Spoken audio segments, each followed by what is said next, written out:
You're watching the Afia Business Morning. This is the Eastern Business Report, which is designed to bring you up to speed on business activities and issues affecting businesses in the southeastern region of Nigeria. It comes right after Global Business on the Afia Business Morning. And on today's edition of the Eastern Business Report, and in relation to the Nigerian economy, which of course has ripple effects on the economy of the southeast, we'll be taking a look at a certain development around the huge job losses occasioned by the exit of about 15 multinationals from Nigeria within 3 years.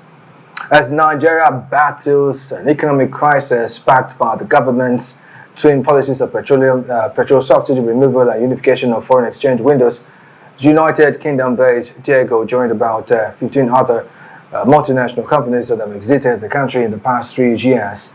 And these companies announced their exit and attributed same to finding a more sustainable and profitable business model, including other issues as high energy cost, currency depreciation, insecurity, etc. Now, the question that comes to mind is how has this and how will this affect livelihood, job security, and business longevity in the southeastern part of Nigeria? This will form the basis of our conversation this morning. My name is Ubong Kings. Welcome.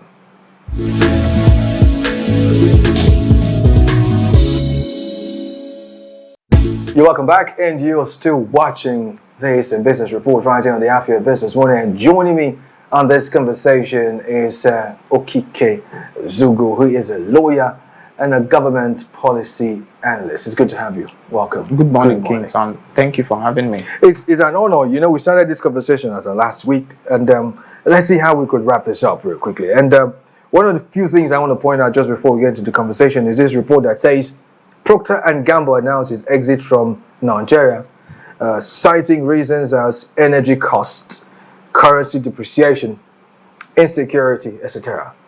And interestingly, the federal government itself, listen to this part, acknowledged these challenges in an interview which was granted by the Minister of Finance, Wale Edun, where he said lack of a liquid foreign exchange market was a major reason some multinational companies exited Nigeria. First, what are your thoughts on this before we get to what Mr. Minister said? Yeah, it did not sound like there is any economic philosophy, that was articulated by the Minister for Finance, with which, they could bring this situation under control. Under control, yeah. It was just like rolling out a familiar media report, trying to say what everybody knows. Already knows. Yeah, that the unification of the exchange market and the removal of petrol subsidy, in addition to all the factors, are responsible for why these multinationals are leaving the country. So it was not of any help that the minister came and said it's as a result of this that these guys are leaving. The important question that the minister should have answered is how we intend to prevent those who are yet to leave from leaving and possibly attract the additional foreign direct investment, bringing multinationals that are not yet in the country, or convincing those that had left to possibly come back or even operate at a skeleton level, because you can see the job loss it is causing. Right. Because of the exit of 15 of these multinationals. It is estimated that over 15,000 jobs, are gone. There is currently mass retrenchment going on in the country. 20,000. 20,000. In addition to the unemployment rates which we had before, which was alarming, which remains alarming. And interestingly, let's talk about the job loss thing. Over 15 organizations with combined value chain staff strength of about 20,000 employees have either divested or partially closed operations in Nigeria. Taking case in point would be ShopRite Abuja. Moving on, this has dire consequences from what we found out. Dire consequences not only for organized business, but of course for labor, because it will affect also government revenue. It will also affect households, massive job losses across sectors, which will continue to create insecurity challenges. Now, let's look at solutions. How do we get out of this quagmire? Because already 15 companies, international companies for that matter, it's no joke, leaving the country. And most of them have been in this country for decades upon decades, and suddenly they're leaving. How do we change the narrative? Yeah, now that some of them have left or divested their investment, I don't think it is very appropriate at this stage to begin to talk about solutions. Because if the government officials involved had been on the qui vive, they had been on the alert, monitoring every economic development in the country, they should have been able to nip it in the bud by engaging these multinationals to find out some of the challenges they faced, which is compelling them to exit Nigeria's economy. If it is about the unification of the foreign exchange market, then they should have done something about it. If it is about insecurity, the government should have given them assurances that they would be able to tackle the security challenges we have in the country. If it is just about any factor, the government should have been able to do it before these people started leaving. And what we should be talking about now is what could be done, to retain those who are still in Nigeria and possibly make it look like Nigeria is becoming another conducive investment climate. But now I think the damage has been done. And if people, companies, multinationals that have been in Nigeria for decades, took the pain to leave the country, it is going to be a Herculean task, to convince them to come back to the country again. So we should be talking about maintaining the status quo at this very point and possibly attracting further foreign direct investment. But for the job losses and for the exit of the companies, I think it's done already. It's done already. There is nothing anybody can do about it. Now, interestingly, Mr. President had said at the 29th Nigeria Economic Summit in Abuja and told business leaders and Nigerians that Nigeria's economy can grow to $1 trillion by 2026. You're smiling. Now, how feasible is this? Seeing that as we speak, we have it's obvious that this continuous exit of multinationals from the country will pretty much dampen Mr. President's 1 trillion naira revenue drive. Yeah, even at that, it is just for the sake of mere statistics. Okay, we can talk about the United States of America with its population of over 325 million. That has GDP of let's say $19 trillion. I think it grew from $19 trillion to 20. Towards the tail end of the Trump administration and through much of Joe Biden's administration. Then we talk about Russia with its population of 150 million that has a GDP of $4 trillion. Then we talk about China, nearly 1 billion people, with GDP of $20 trillion. And then the European Union with its 500 million people and a GDP of $22 trillion. Some of these societies, they are fine, it has to be considered. But when you look at India, for instance, which has a population of over 1 billion people and a GDP of $3.7 trillion, how has it translated into real world welfare for Indians? It is true that Nigeria is being bandied in the media as the poverty capital of the world, but that is not true. By official statistics, India actually has the poorest people in the world, despite this, the size of its economy. So is it just about quoting statistics, to the delight and the entertainment of the international organizations? Nigeria is not the poverty capital of the world by official statistics. I think it started as a result of what Theresa May, which I would call a kind of casual allusion, when she was the Prime Minister of England in the House of Commons. She was making a presentation and said something to the effect that Nigeria now has the poorest people in the world, and it was real code. It became viral in the media, and before you could know what was happening, it entered the canon of official statistics, and people began to refer to Nigeria as the poverty capital of the world. But Indians are very poor, and what I'm trying to establish is that the size of an economy does not translate into proper welfare of the citizens.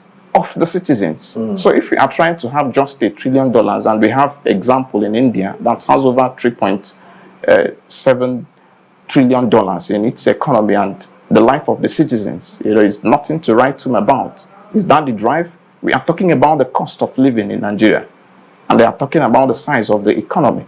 We are talking about the fact that income level, has been fixed, it has been stagnant, whereas the cost of living keeps increasing on a daily basis. But what we are even, the challenge we are facing now is no longer the fact that income level is even fixed. It is that incomes, so to say, are being wiped out. You could see the exit of these multinationals. Yes, they are coming with tremendous job losses. So it is no longer that people have stagnant income.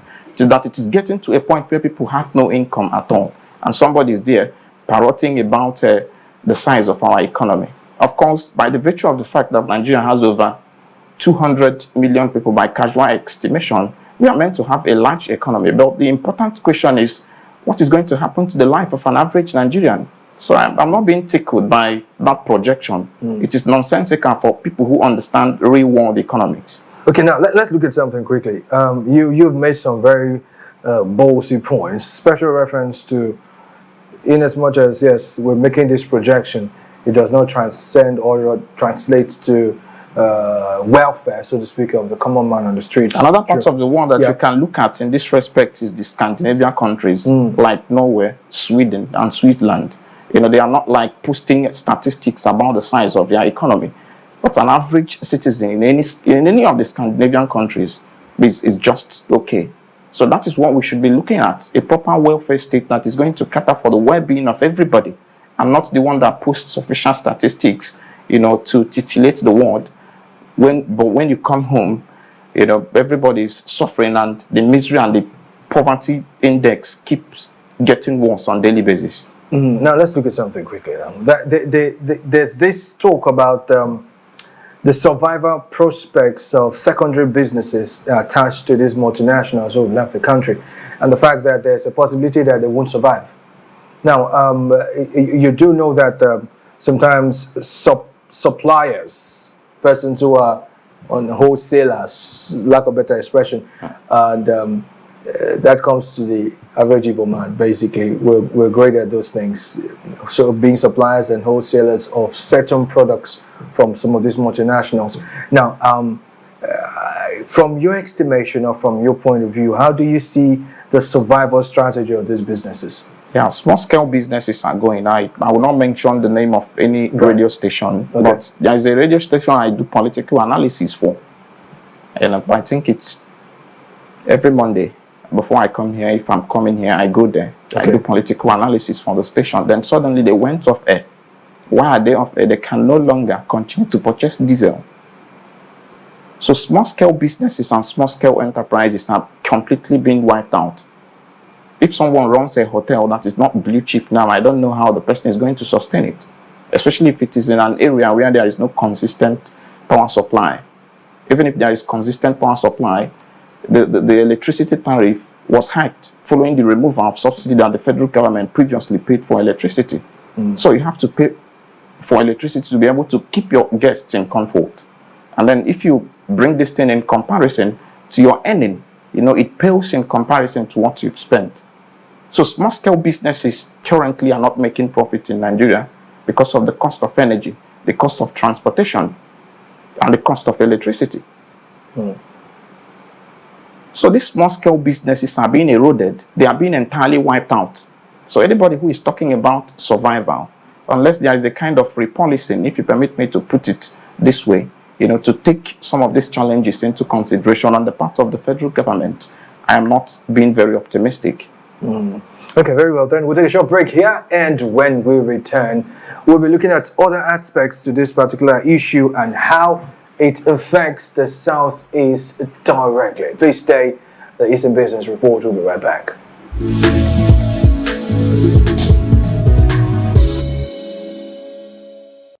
Yeah, welcome back to the Eastern Business Report. I'm still playing host to Okike Ezugwu, who is a lawyer and the government policy analyst, and we're talking about the economic crisis we're facing in Nigeria, with special reference to huge job losses as about 13 to 15 multinationals have exited Nigeria. And just before we wrap this up, let's get back to this conversation. And one question I would want to ask is this. How would you rate the body language, so to speak, of the government at the center and the government of the South region, maybe you could speak specific states, maybe Enugu specifically, and tell us how do you rate their body language reference to creation of jobs, the creation of new opportunities for its indigents to get out of the, so to speak, poverty issue that we're finding ourselves and the lack of jobs experienced in the country. So we talked about the kind of federal system of government we operate in Nigeria, right? Which is a kind of quasi-unitary system of government. It is not proper federalism, and it makes it difficult for individual states to have far-reaching independence with respect to initiating and implementing their own economic policies. So it means that the policy direction of the federal government, has a way of percolating across the country. Almost automatically affects every region. Affecting every state in the country. But the thing a state government could do in the Southeast, for instance, is recognizing the economic situation we have in the country and not compounding issues. We are talking about the cost of energy. Nothing stops. Transportation is in the concurrent list. Nothing stops a state governor from making it easy for people to transport goods and services around their state and improve the economy and the well-being of the state. And every state government should also be mindful not to impose excessive taxation on the citizens. They are already facing shock from the economic policies of the federal government. So when you come down to the state level again and you impose excessive taxation and you don't make any provision for efficient and cheap public transportation, it means you are stifling the local economy. And that is what we've been seeing across the Southeast. The state governors are not taking any practical steps to cushion the effect of some of these economic policies initiated by the Tinubu federal government. So the best thing you could do is to know that this is the prevailing economic situation in the country.